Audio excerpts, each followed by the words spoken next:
Paz do Senhor Jesus esteja sobre a sua vida, amém? Trago aqui uma mensagem do coração de Deus para o teu coração. No livro de João, capítulo 14, do versículo 1 em diante, mais ou menos até o versículo 9, Jesus ele está falando, ele está iniciando um diálogo com os discípulos, onde ele está preparando os discípulos para a sua partida.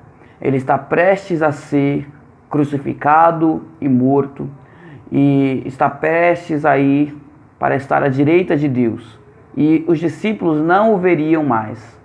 Então ele estava preparando os discípulos. Ele começa dizendo: não se turbe o vosso coração, creiam em Deus e creiam também em mim, pois na casa do meu Pai tem muitas moradas, e se não fosse assim, eu diria a vocês que estaria indo eu preparar lugar, e novamente tornaria para vós, e levaria vocês comigo, para onde quer que eu esteja, vocês estejam também. Traduzindo o que Jesus está dizendo, é bem simples. Eu estou indo para estar junto com o Pai, com Deus. Mas não se desesperem, não se descabelem, porque na casa do meu Pai tem morada para todo mundo. Tem um lugar preparado para vocês na casa do meu Pai. Tem suficiente morada para todos vocês. Todos os meus discípulos têm o seu lugar bem assentado na glória de Deus. Todos os discípulos de Jesus têm um lugar lá no céu. Não se preocupem. E Jesus ele ainda assegura, fiquem tranquilos. Se não houvesse lugar preparado suficiente para todos vocês, eu diria a vocês, estou indo preparar lugar. Quer dizer, ainda que não tivesse espaço suficiente para vocês, eu arranjaria, eu providenciaria o espaço para que onde eu estiver, vocês estejam também. Porque Jesus ele ama tanto os seus discípulos que não quer estar longe deles. E os discípulos de Jesus se limitam aos 12 que ele escolheu? Ou aos 11 que permaneceram? Não. Discípulo de Jesus é aquele que segue seus ensinamentos e obedece. Aquele que ouve seus ensinamentos e os segue, que procura aprender com ele. Esses são os seus discípulos, aqueles que os têm como mestre, aqueles que o têm, que têm a Jesus como seu mestre. E se ele é o meu mestre, eu aprendo as suas lições e procuro aplicá-las na minha vida. Na sequência, Jesus diz assim: eu vou para o Pai. Vocês sabem para onde eu vou e deverão me seguir, poderão me seguir. E um dos discípulos, chamado Felipe, ele vai perguntar: Senhor, não sabemos para onde vais. Como então nós poderemos te seguir? E Jesus ele responde as duas perguntas de Felipe de uma vez só. Eu sou o caminho, a verdade e a vida. E ninguém vai ao Pai a não ser por mim. Ele é a ponte entre o homem e Deus. Jesus é a ponte. Ele é o caminho. Ele não só mostrou o caminho, ele foi o caminho para chegar até Deus. Ele respondeu: Felipe, você não sabe para onde eu estou indo? Estou indo para o Pai. Quer chegar até o Pai? Siga a mim. Em Lucas, no capítulo 9, no versículo 23, ele diz assim: se alguém quer vir após mim, negue-se a si mesmo, tome a sua cruz e siga-me. Ele está dizendo, vir após, quer dizer, depois de mim. Se alguém quiser me seguir para onde eu for, para onde eu estou indo, se alguém quiser vir depois de mim, negue-se a si mesmo, tome a sua cruz e siga-me. Ou seja, faça aquilo que eu fiz. Porque é isso que Jesus fez. Ele negou a si mesmo, tomou a sua cruz e persistiu até chegar no céu. Ele negou a si mesmo a vida inteira. Desde criança, Jesus já estava no templo, lá com seus 10, 12 anos, ensinando e questionando os doutores da lei, e questionando os sábios daquela época. Ele, criança, já estava no templo, cuidando dos assuntos de seu pai, Deus. Ele não estava brincando com outras crianças, estava cuidando dos assuntos do céu. Então ele negava a própria vontade para seguir e obedecer a Deus. Jesus no deserto estava faminto, já eram 40 dias e 40 noites de jejum. Ele não comia nada todo esse tempo. Estava no deserto, que aumenta a fome e por causa do suor aumenta a desnutrição, etc. E aí o diabo, Satanás, vem e oferece a Jesus: olha, se tu é o Filho de Deus, transforma essa pedra em pão e come, sacia a tua fome. E Jesus, por mais que a sua carne gritasse por fome, por mais que ele estivesse faminto e louco para comer algo, ele negou a si mesmo, negou o desejo da sua carne e permaneceu fiel a Deus e não quebrou o seu jejum, que era um propósito dele com Deus. Se o propósito era fazer 40 dias e 40 noites, ou 41 dias, não interessa, ele não poderia quebrar aquele propósito, por mais que a sua carne quisesse que ele quebrasse para matar a fome. Entende? Isso é negar a si mesmo. Quando a nossa carne pede que nós quebremos o nosso propósito com Deus e nós negamos, nós não cedemos ao nosso desejo, ao desejo da nossa consciência, da nossa racionalidade. Porque o racional seria: vou transformar a pedra em pão e vou comer. Já são 40 dias, eu estou no deserto. Mas ele foi pela fé. A sua fé em Deus, além do racional, além da razão, está a fé.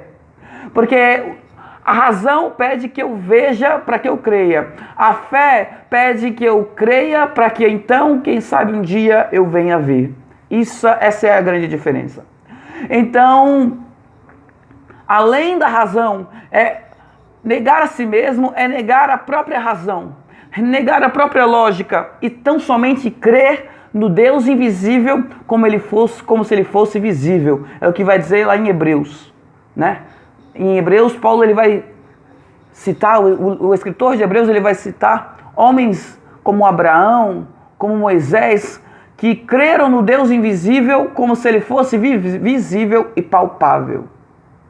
Negar a si mesmo é negar o óbvio, é negar o que eu vejo para crer naquilo que eu não vejo, é negar a circunstância que diz para eu desistir, para acreditar naquilo que eu não vejo, mas eu creio. Acreditar num Deus que trabalha por mim, mesmo vendo que todo o resto parece conspirar contra mim. É negar a si mesmo. Negar a minha vontade de desistir da cristandade, desistir do evangelho, desistir de uma vida cristã, vai negar a minha vontade de pecar, talvez de mentir, talvez de fornicação, negar o meu eu, a minha carne quer pecar, mas quando eu quero seguir Jesus, eu preciso negar a mim mesmo. O que é tomar a cruz? Quando eu nego a mim mesmo, eu começo a imitar Jesus, porque ele negou a si mesmo. Então eu sou imitador dele.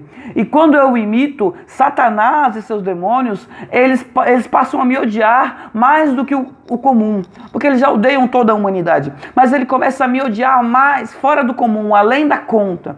E começam a me perseguir. É por isso que quando alguém coloca no seu coração um firme propósito de ser cristão, de seguir a Jesus, ele começa a ser perseguido, ele começa a passar por provações no seu trabalho, às vezes na faculdade ou na escola, dentro de casa, na família. E se a pessoa vai numa igreja, é dentro da igreja mesmo. Ela começa a ser perseguida, ela começa a passar por provações até consigo mesma, até dentro da sua cabeça, ela começa a ser perseguida por Satanás. Ele lança pensamentos, desejo de desistência, preguiça, desânimo e outras coisas.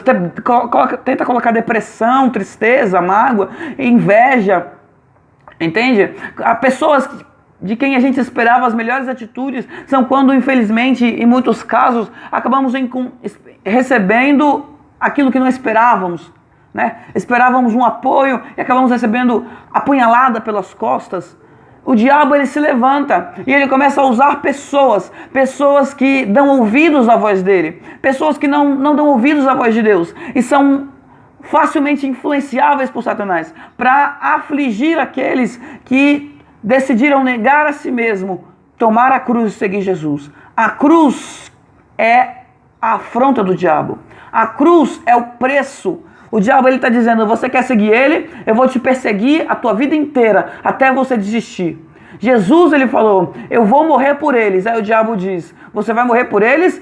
Você vai ter que aguentar a coroa de espinhos que eu vou fazer os soldados pôr na tua cabeça. Você vai ter que aguentar as piores chibatadas. Em você vão bater com mais força. Você vai ter que aguentar cuspe. Você vai ter que tomar vinagre. Você vai ser apunhalado. Você vai ser furado na sua barriga, no seu abdômen, você vai ser perseguido, vão te chamar de príncipe dos demônios. Você quer morrer por eles? Eu vou te humilhar até você desistir, até você jogar essa cruz para o lado e voltar para Deus, que é de onde você veio. Mas Jesus, ele tomou a cruz e não a deixou por nada. Ele foi até o fim, ele não negou a sua cruz, ele negou a si mesmo, ele negou os desejos da carne e foi santo e puro e imaculado até o fim. Você quer seguir Jesus? Você quer ir para onde Jesus foi? Aonde Jesus está? Você quer morar com Ele? Negue-se a si mesmo. Negue as vontades da tua carne. E agora passe a viver segundo o Espírito. A Bíblia vai dizer em Romanos capítulo 8. Portanto, agora, nenhuma condenação há para aqueles que estão em Cristo Jesus, que não andam segundo a carne, mas segundo o Espírito. Comece a negar a sua carne e a sacrificar a sua carne. Se esforce para orar. Se esforce, por mais que venha preguiça, por mais que venha desânimo, se esforce para orar. Imite Jesus. Este é o caminho. É o mapa até Deus. É Jesus. O mapa até Deus é Jesus. A ponte até Deus chama-se Cristo. Você imita Jesus para chegar até Deus.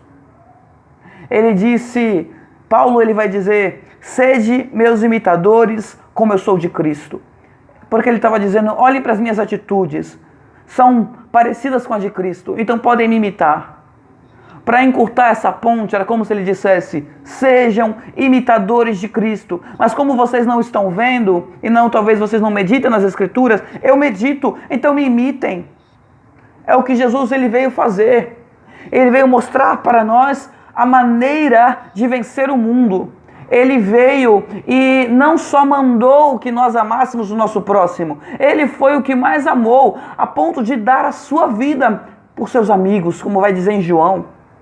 Não tem amor maior que este, de dar a sua vida por seus amigos. Em João, no capítulo 3, no verso 16, a Bíblia vai dizer, porque Deus amou o mundo de tal maneira que deu o seu Filho unigênito, para que todo aquele que nele crê não pereça, mas tenha a vida eterna. Jesus, ele veio para nos mostrar a maneira de não perecer. Imitem a mim, é o que ele estava dizendo o tempo inteiro. Sejam meus imitadores. Eu amo, amem. Eu perdoo, perdoem. Eu sou perseguido e os perdoo. Vocês serão perseguidos, mas vocês perdoarão. Ele vai dizer ao discípulo, se o teu irmão pecar contra ti e depois vier para se acertar contigo, perdoe-o. Não há números para perdoar o teu irmão. Pedro, ele pergunta, Senhor, quantas vezes perdoarei meu irmão? E Jesus responde, e ele diz, 7 vezes, Senhor? Aí Jesus responde, não digo 7, mas 70 vezes 7. Ele não estava sendo exato, 70 vezes 7, e depois disso você não perdoa mais. Não, ele deu uma resposta em Pedro. Olha só, Pedro, não é 7, mas 70 vezes 7. Não tem número, Pedro. Vai multiplicando, você vai perdoando. Porque o que ele faz com você não muda quem você é.